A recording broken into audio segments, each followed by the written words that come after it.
ভিডিওটা হচ্ছে কিভাবে আপনি এই ফেসবুক চলাকালীন সময়ে যে আমাদের ভিডিও দেখার মাঝে যে অ্যাড চলে আসে এই অ্যাড থেকে কিভাবে মুক্তি পাবেন।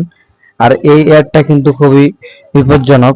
আমরা ভালো একটা ভিডিও দেখতেছি, এর মাঝখানে কিন্তু হঠাৎ করে খারাপ বা কিছু একটা অ্যাড চলে আসে। এই অ্যাড থেকে আমরা কিভাবে মুক্তি পাবো আজকে সেই বিষয়টা দেখাচ্ছি। সো আমি ভিডিওটা না টেনে কন্টিনিউ করবেন, তাতে তাহলে আপনারা বিষয়টা বুঝতে পারবেন। সো প্রথমে আপনার ফেসবুকে অফিসিয়াল অ্যাপস অ্যাপ্লিকেশন চলে যাবেন। এখানে যদি আপনার অ্যাপসটা লগ ইন করা থাকে আইডিটা, এখান থেকে আপনার উপরে যে থ্রি লাইন অপশন আছে সেই থ্রি লাইন অপশনে চলে যাবেন। থ্রি লাইন অপশনে চলে যাওয়ার পর এখান থেকে স্ক্রল ডাউন করে একটু নিচে আসবেন। নিচে আসার পরে এখান থেকে সেটিং এন্ড প্রাইভেসি অপশনে ক্লিক করবেন। সেটিং এন্ড প্রাইভেসি অপশনে ক্লিক করার পরে এখান থেকে সেটিং অপশনে ক্লিক করবেন। সেটিং অপশনে ক্লিক করার পর এখানে অ্যাড রেফারেন্স নামে যে অপশন আছে সেখানে ক্লিক করতে হবে। এখানে ক্লিক করার পর স্ক্রল ডাউন করে নিচের দিকে চলে আসবেন। নিচের দিকে আসার পরে এখানে অ্যাড রেফারেন্স নামে আরেকটা অপশন পাবেন, সেখানে ক্লিক করবেন। ক্লিক করার পরে এখানে দেখেন দুইটা অপশন দেখাচ্ছে অ্যাড রেফারেন্সের ভিতরে, কাস্টমাইজ অ্যাড আর হচ্ছে managing add.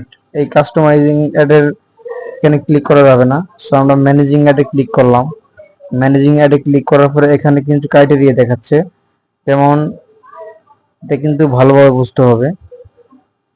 প্রেজিয়াস sent us to reach you, এখানে ক্লিক করার পরে এখান থেকে কিছু ইউজ, এই ইউজ গুলাকে আনইউজ বা অন নো করে দিতে হবে। নো করে দেওয়ার পরে কিন্তু এই অ্যাড গুলো আসবে না, তো আমরা এখান থেকে এগুলাকে নো করে দিব। আপনি যদি অ্যাড না চান তাহলে এগুলো নো করতে হবে।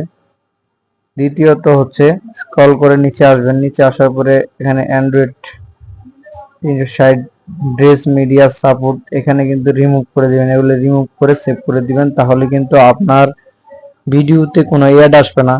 ভিডিও চলাকালীন সময় ফেসবুকে যে আমরা ভিডিও দেখি সেই ভিডিও চলাকালীন সময় যে অ্যাডগুলো চলে আসে সেই অ্যাডগুলো কিন্তু আসবে না। এখান থেকে এটা আপনি মুক্ত করতে পারেন। সো ভিডিওটা ভালো লাগলে অবশ্যই চ্যানেলটা সাবস্ক্রাইব করবেন। ধন্যবাদ সবাইকে, ভালো থাকবেন সবাই।